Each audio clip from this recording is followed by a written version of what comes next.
Phil here, back again with probably my last video on these VoltX 100 amp hour prismatic cell batteries. I guess I want to just try and put a video together with some of the most popular questions I got asked about these batteries, and just to finalize a few bits and pieces that I guess I didn't really answer properly or do properly in the last videos. So here goes. One of the most asked questions is, why can't you parallel these batteries?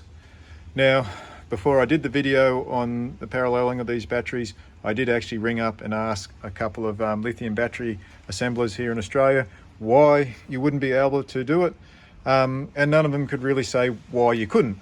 The BMS doesn't really affect the actual paralleling of batteries.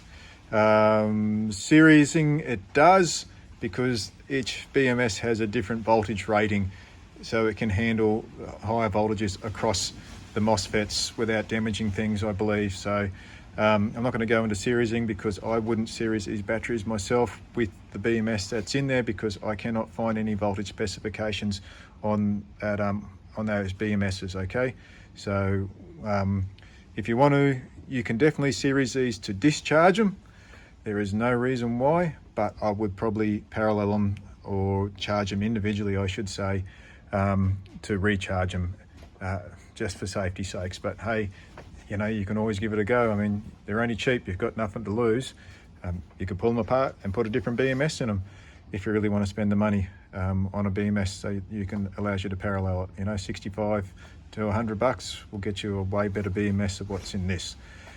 So we're getting back to where we were. If you want to parallel these batteries, I cannot see any reason why you couldn't. I've done it, it works fine. There's a couple of precautions you got to take, and this is what I said a lot of time in the answers to some of the questions. You must charge the batteries, each one individually, or make sure they're at least at the same voltage each. Now, being the same voltage each doesn't necessarily mean they're at the same charge level, but it's pretty close. So we've got 13.25 sitting in this, and this battery here, this circuit breaker here is popped. So, and we've got 13.23. So these are as close as you're gonna ever get it. All right. So 13.23, 13.25. So that's pretty close. Now I've joined these together with over 100 millivolts difference. Yes, there was a fair bit of current draw, but I'm going to show you how to do that safely when you do these things, so you don't actually have a high current draw. So what can happen if you don't have the voltages right, or there's a fair difference between charge levels in these batteries, is that when you connect them in parallel, you're going to get a very high current discharge from one battery to the other. Right? These things are going to want to equalize really quickly. So what can that cause? Not really that much damage, I guess. Just that the BMS in these things aren't any good. I'll just touch on the BMS quickly. The BMS in this thing is just more of a switch rather than a battery monitoring system, I guess. All it does is protect the battery for high cell voltage or low cell voltage. It doesn't give a shit about battery temperature, the actual board temperature itself. There's no temperature sensors on the thing at all, and there's no current sensing on it all. Right, the only thing it's going to drop it out is low voltage. And if you watch one of our discharge videos on the thing, yes, I can see where I said to it dropped out at 70 amps, but I go back and watch it, and the thing did a gut load of amps and dropped out on low voltage. You just can't, the screen, the LCD display just doesn't react fast enough. So these things definitely do not have any, from I can see, any low voltage protection. I mean, any overcurrent protection. So when you're going to put them in your van or camper, put a fuse on each one, or I would prefer to put a fuse on each one of those things just to protect it, you know, to make sure it's right, just to give yourself a bit of safety. You know, or you can come off just with one here, after you parallel them, I should say, with a 50 amp fuse directly at the battery, just for safety's sake. Okay, and if you want, you could always put fuse in between them and go from there. Getting back to where I was going, so you parallel them together, negative, negative, positive, positive, that's in parallel. You cannot get any more than 50 amps out of these batteries safely. You can do 100 amp hours out of the 100 amps.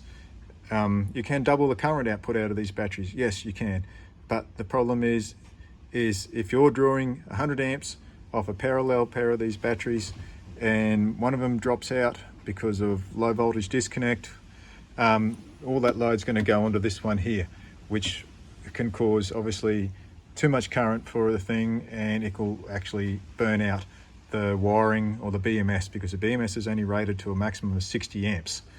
50 amps continuous, 60 amps is what the specification is on the website, so that's why VoltX have a 50 amp spec on the thing. So just remember that. Yes, you could probably draw 80, 90 odd amps if you were to monitor how much current was going out of each one of the batteries and turn your load off once you got to that point, but I'd just leave them at 50 amps and be happy with that, because they haven't got the world's best BMS, as I keep saying. So you're going to parallel them together. All you need to do to make sure once you've charged them up, and I've said this before, you need to charge them up, let them sit for a while. That's just to make sure that one of the BMSs haven't dropped out on high voltage disconnect on one of the cells, and it lets it reconnect. And you're going to tell if it's disconnected because you're not going to have any voltage there, but it's going to reconnect after you take the charger off.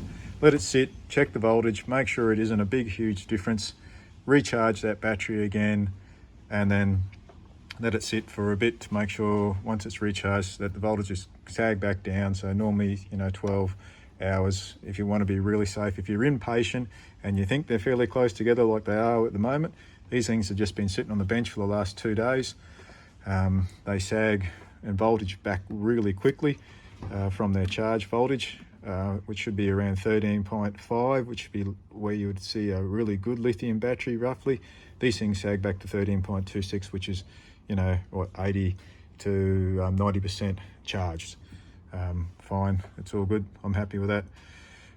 So parallel them together, and I've added a manual reset circuit breaker in here, so if the current does get excessive, it'll pop this circuit breaker. That's all you need to do. You can use a normal fuse or whatever, but it's best to have a circuit breaker, because every time you go hook this up, if it's got a big heap of current, it's just going to pop your fuse and you've got to go for a half a dozen fuses. Right, so we pop that in. Now, because these are pretty equal, we'll put the clamp amp meter on here, and we'll see that we've got 0.4 of an amp, 0.5 of an amp, going at 0 there, so going between the battery. So it's just all it's doing is equalizing out. Didn't trip, didn't have an overcurrent draw, which is fine.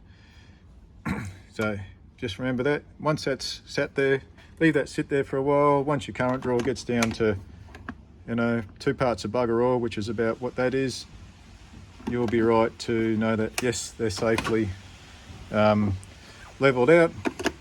And then just simply take your fuse off. If you want to leave a fuse between the two and have, say, like two 25 amp fuses or two 30 amp fuses, which is where I would probably go, just for if you want to be extra safe. Put a linking strap on there to join the two cells together, two batteries together, I get it right. And you're done, you're paralleled up. You're going to have a fuse at the batteries. So I've got a bit of a test here now with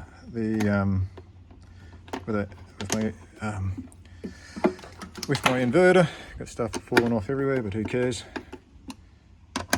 Right, there we go. And this just to show you, this is going to check to see how evenly current comes off these batteries. That's one problem you can have, is that one battery will want to supply more current than the other battery, which is why, as I was talking about before, can get a bit dodgy. You end up overloading one BMS a bit more than the other. So I've got about 600 watts of load. I've got a heater, a heat lamp, 300 watt, 275 watt heat lamp. My inverter plugged in there. Heat lamp's off at the moment, so this should give us around about 25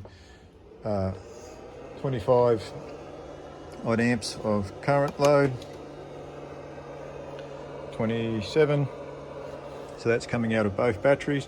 We can check the current on the link strap, and you can see we've got 14 coming out of this one. So it's pretty close.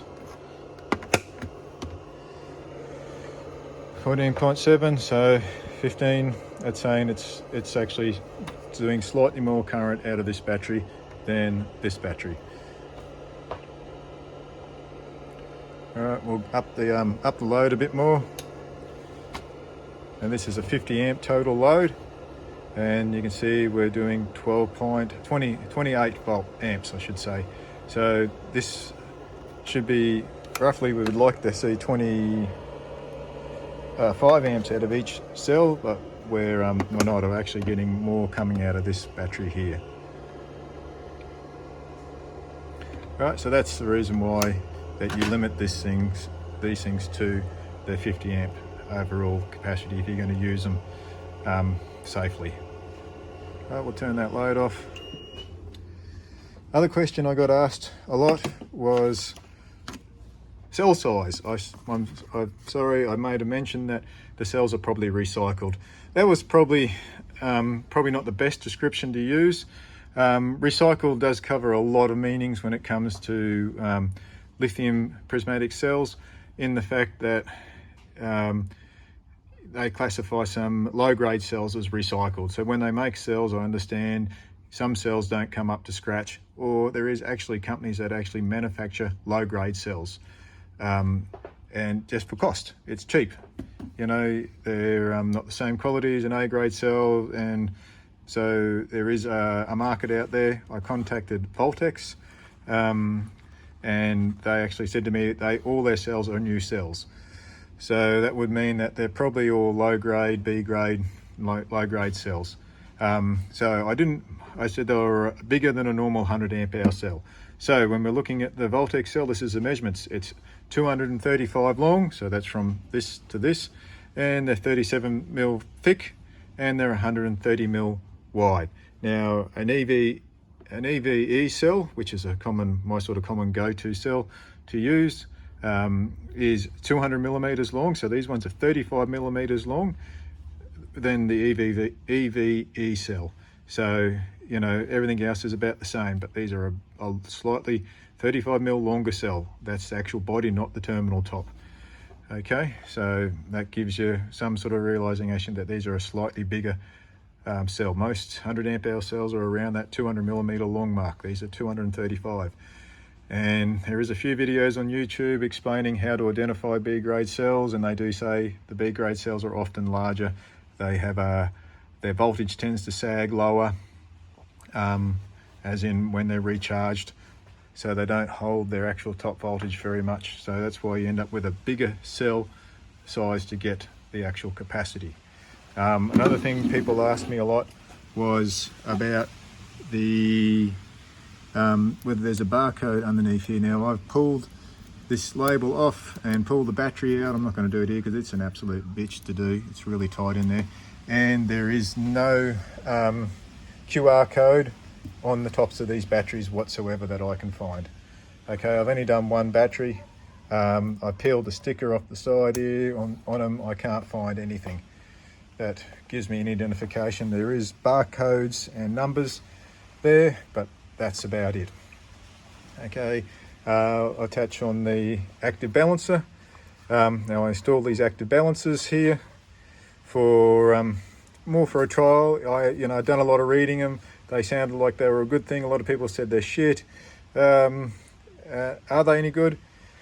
Yes, they are. They do work. These are wired in parallel with the BMS, so they will help the BMS do balancing on the thing. Now, as what I found with these things, and what some other people have found, is leaving them on all the time isn't a good thing. It actually causes an imbalance because the battery, the active balancer, is always trying to chase voltage. It'll charge at one cell and then discharge the other one, and so on a discharge cycle it can actually cause your imbalance to get worse. So on that scheme of things, the best way to run an active balancer is on the charge cycle. So when your voltage gets above 13, oh, well, 3 point, get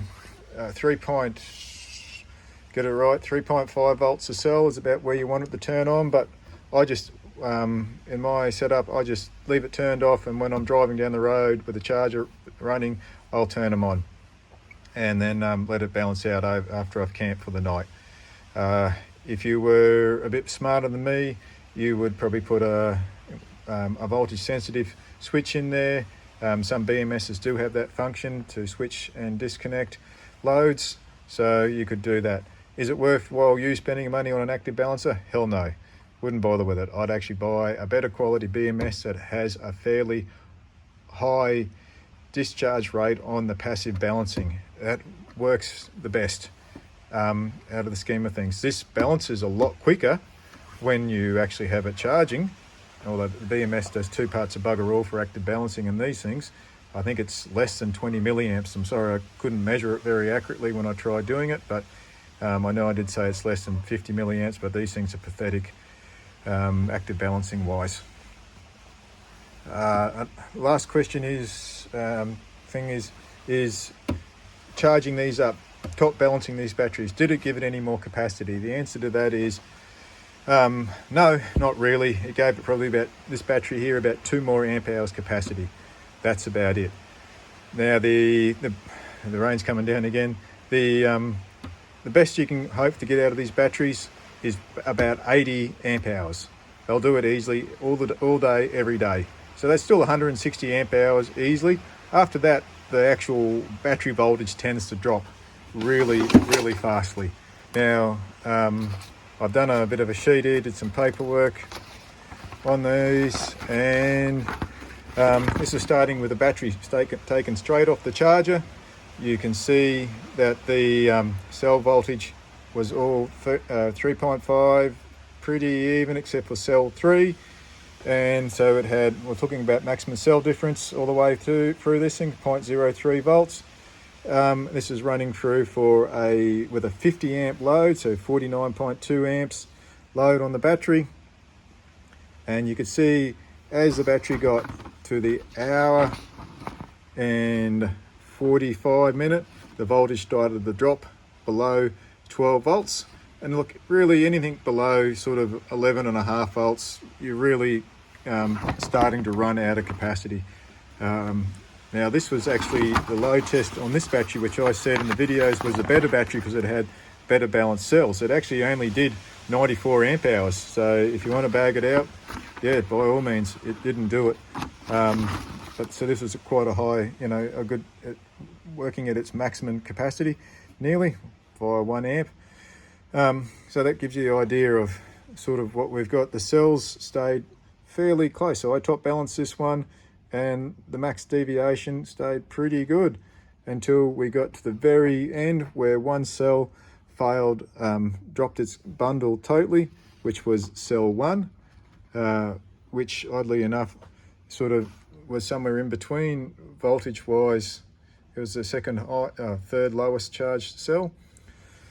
And the thing, so we had 0.5, so half a volt difference between the two, which is pretty good. And I've recharged them with the active balancer turned on to 13.26 after it sat there for a while, and all the cells come up really good with 0.005 of a volt difference. And that's with the active cell balancer turned on.